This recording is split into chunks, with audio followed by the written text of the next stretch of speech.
Ladies and gentlemen, welcome to the seventh episode of the Basement Podcast. I'm your host Thucydides, and Thu- I'm your host Thucydides, and today joining me is the wonderful Orwell. Here on the Basement Podcast, we're here to have some good times, hot takes, and just generally make fun of liberalism and culture from a conservative point of view. And if you like what you're hearing, then you might as well subscribe to us on YouTube or Rumble. How are you doing today, Orwell? I'm doing great. How are you? That's good. I'm doing well. I just ate some food. Um so hopefully I don't like burp right in the middle of recording. That would suck. Gonna get Uh your brain pumping, ready to yeah, review and I'm ready. yeah, all that So, stuff. I should mention the theme of today's episode is a little different than what we've done. Usually it's like questions like, "Hey, what do you think of this?" Today we're not doing that. Today we're doing a review of the movie Lady Ballers. It's oh man. Where do you start with Lady Ballers?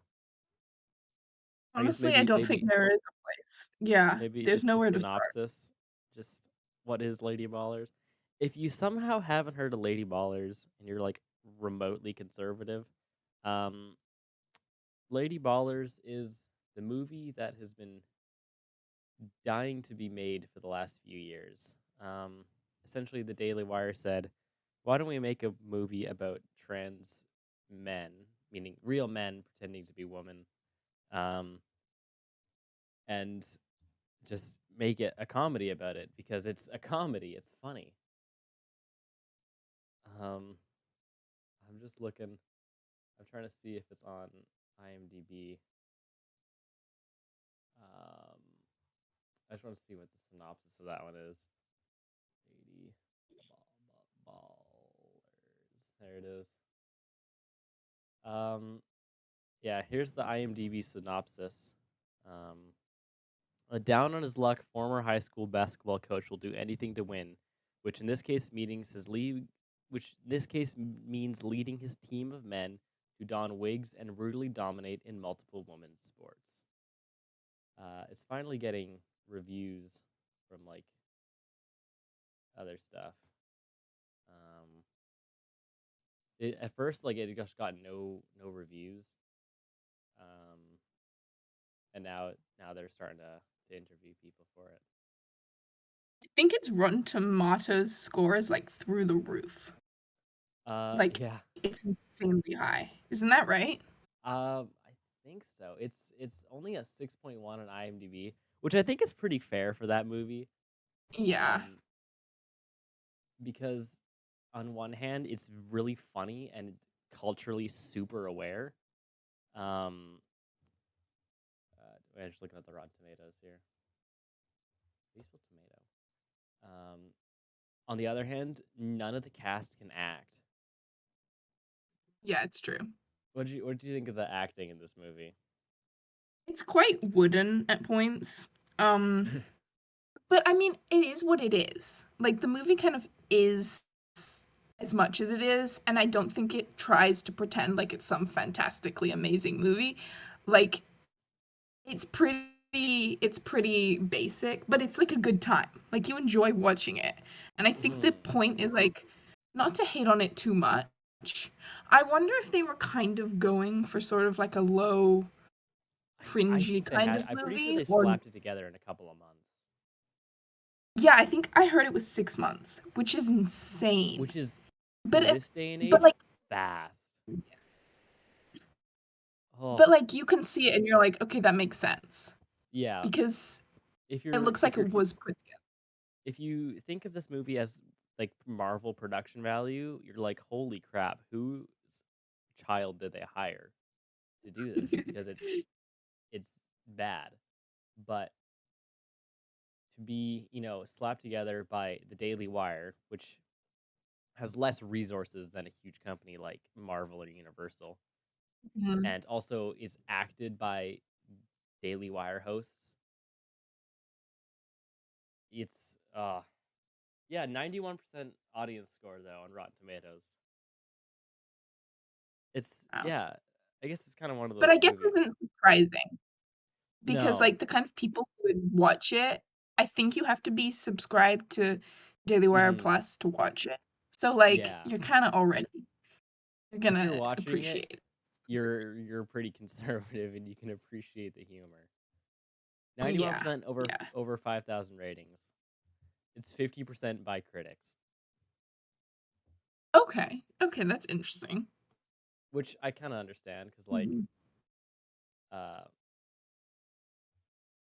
oh wait, I just scrolled. I should read some of these. We should pull a Brett Cooper comment section. Welcome back to the comment section. I'm Brett Cooper. Um, this little snippet from a critic here. Um, quote unquote, it's racist, sexist, transphobic, and anti-Semitic, and there's really no debating that. Anyone looking for a coherent and logical conservative point of view on transgender issues won't find it here.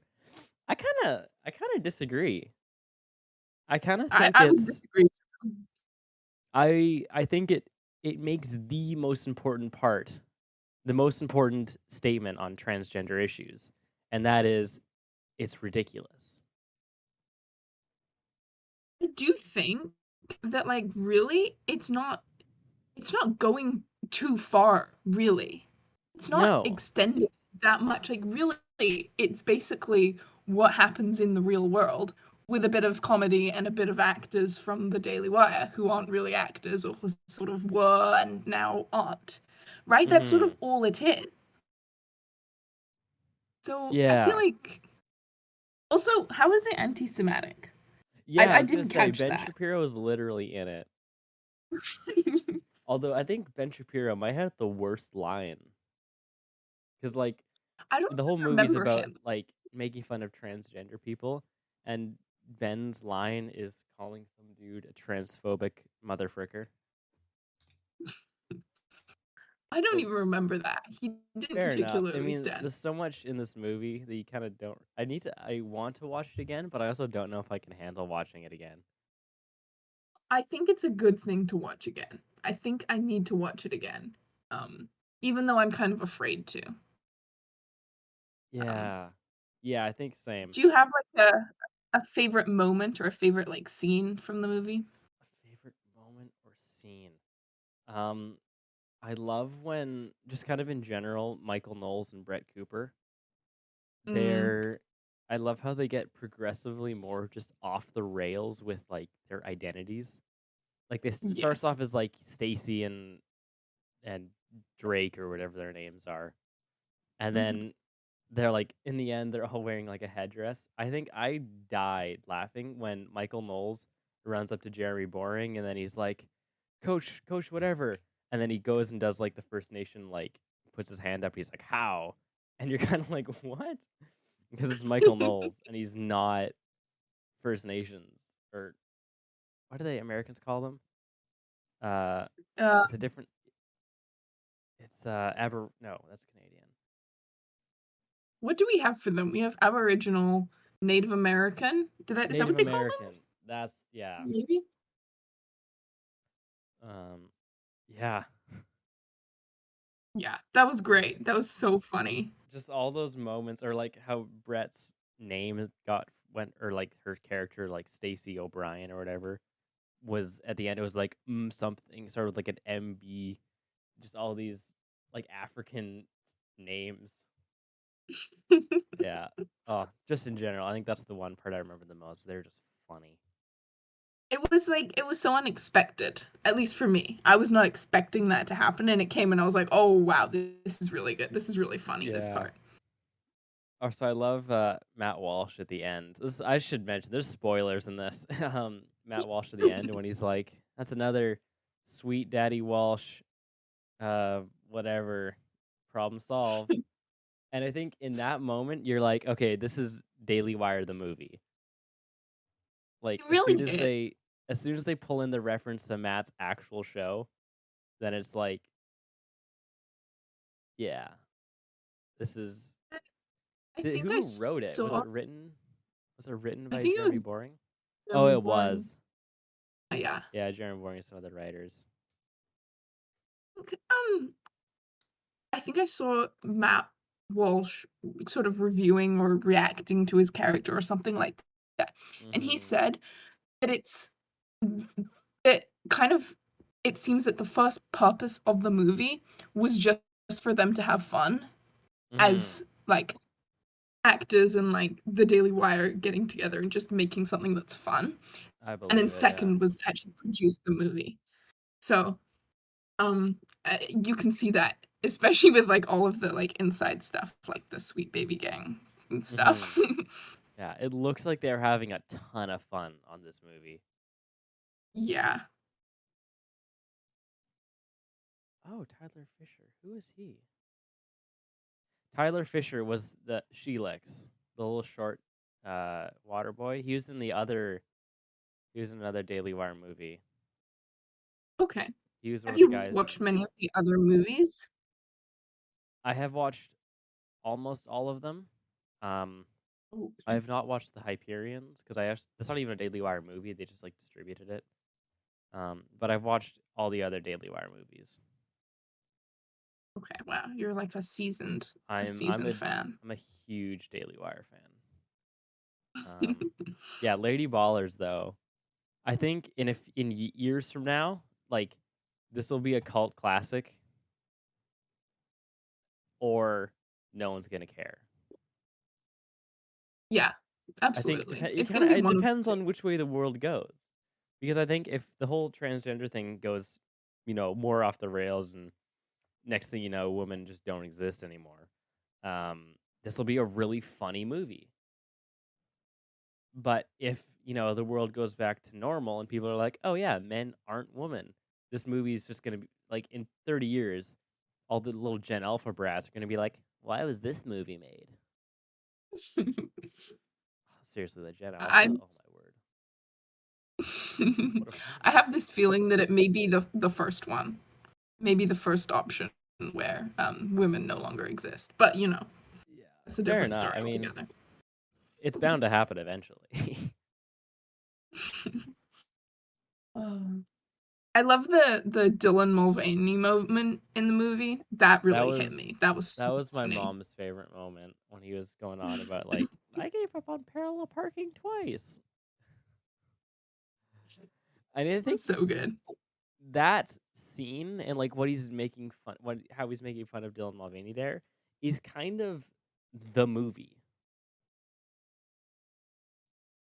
Like that is the point of the movie, is Dylan Mulvaney got big for impersonating women. So, why can't the Daily Wire? Yeah, absolutely. It's But I do it's think also, like, the movie, it is funny, but there's kind of more to it than that. I don't know. mhm. Um, it You feels laugh and like you're like, "Oh, it's funny," but also you're kind of like, "Oh, it's true." yeah, exactly. Um, especially, like, at the end. Even though it's like I think the end is really cringe, but it kind of needed to happen. Um, Yeah, but it kind of there does make was no good other points. ending really. Yeah, I mean, it's a predictable movie, Oh yeah. but, like, it's still a good time. Like, it's still like you enjoy the Mhm. experience. It's a lot like Napoleon Dynamite. Napoleon Dynamite is by no means a perfect movie. There's a lot of weird parts in that movie where it's just like, "Oh, that's kind of a weird way to say it," and it's just like super awkward pauses. And that's kind of what makes it endearing though, is that it's like some college film project that turned out to be the funniest movie of all time. Okay, I think calling it the funniest movie of all time may be a little bit of a stretch, Sorry, but sorry. I'd But say they're on it's number 1. Um but you can have your opinion too. Okay, okay, I would not rate it number 1. Probably wouldn't rate it at all, but, they are pretty similar in that respect, for sure. Yeah. Either like Napoleon Dynamite is a cult classic, and this might be as well. I guess it's hard to name a cult classic when it's been out for all of um 39 days. It's only been out for 39 days. That's crazy. That's kind of wild actually. I just did the math in my head. I'm probably wrong, but like, huh? It's close. It's close. Wow. Hmm. Yeah. What a movie. If you haven't seen, speaking to the audience, if you guys haven't seen Lady Ballers, um, sign up for the Daily Wire Plus. Give it a watch. You won't regret it. Well, you might. Um, there's a lot of just funny bits, and there's a lot of cameos and faces that you'll blink and you miss them. Like there's a few Babylon B actors in there. Um, like I think Spencer Clavin's in it. Ooh, Yeah, really? there's wait, all cast and crew. Hang on. Yeah, there's just a few people that you'll miss, like Chandler from the Babylon B. Um, what's his face? The other guy from the Babylon B. Uh, they had a lot of fun. Jordan Peterson is in like the bonus scene at the end. If you don't, Mm. he has 0 lines, and it's still one of the funniest parts. Um, but yeah, you got like Seth Dillon, Ted Cruz is in it, Riley Gaines. Um, yeah. Oh, is she not even? Oh no, there you go. Chandler Juliet is credited. She's the reporter at the beginning when they win state championships the first time. Mm. But It's like an it's all-star cast. It's an all-star cast with like no stars. You know? yeah, it's the big lineup of conservatives, of But it's conservative great. media, but it's awesome. It's so funny. It's what we needed. Yeah, it kind of like I hate to say it's the movie that we all needed, but it's the movie that everyone needed. Yeah. Matt Walsh's character is Chris Dilby / Matt Walsh. Best Yeah, character. Hands down. best character, honestly. Um, oh yeah, Siaka Massaquoi. He was one of the press, one of the announcers at the basketball games. But yeah, what a movie! What a movie! I don't know what else to say about it, but I'm sure costuming that movie really sucked. Don't want to think about that. I Just don't don't. ask that Yeah, question. let's maybe not think about that one. Yeah. Anything else we want to talk about? We're at 18 minutes. If Oh, not, what we else can can we just. add? I mean, wow, we can talk about whatever we want. Mm. Um. Well, sounds like we're out of things to talk about, but that's okay. Um. Anything you want to say to the audience before we end? Go watch Lady Ballers. You may regret it in the moment, but at the end of the day, you won't. Yeah, there's pain in the night, but as soon as those credits start rolling, you're like, man, it's a funny movie. Unless you're super Yeah. liberal, in which case, go watch Lady Ballers. And take notes. Think about it because what it sounds like they're talking about is a joke, but it's actually pretty. It's a satire on reality. I guess that's satire. Yeah. It's not Yeah, even too satire-ish. That's what yeah. makes it. It's not overly satirical. No, it's just like they're making fun of it, but they're also saying it like it is. Yep. But yeah. All right. Thanks for listening to the Basement Podcast. Subscribe, follow us on YouTube, Rumble. That's the only place that we are, so good luck finding us anywhere else. And we'll catch you in the next one. Also, subscribe. Clips are doing pretty well on YouTube, so watch more clips.